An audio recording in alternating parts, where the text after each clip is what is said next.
Thank you so much for coming back to the channel.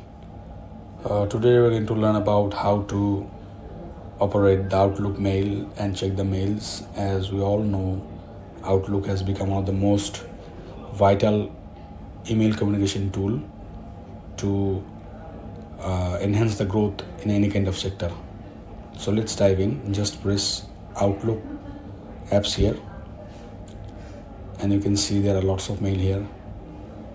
So to operate it, to produce a new mail, you can just give a new mail and give the email and subject here. Or if you want to just check the mail, you can just go through and click this unread mail, and you can just have overview on it.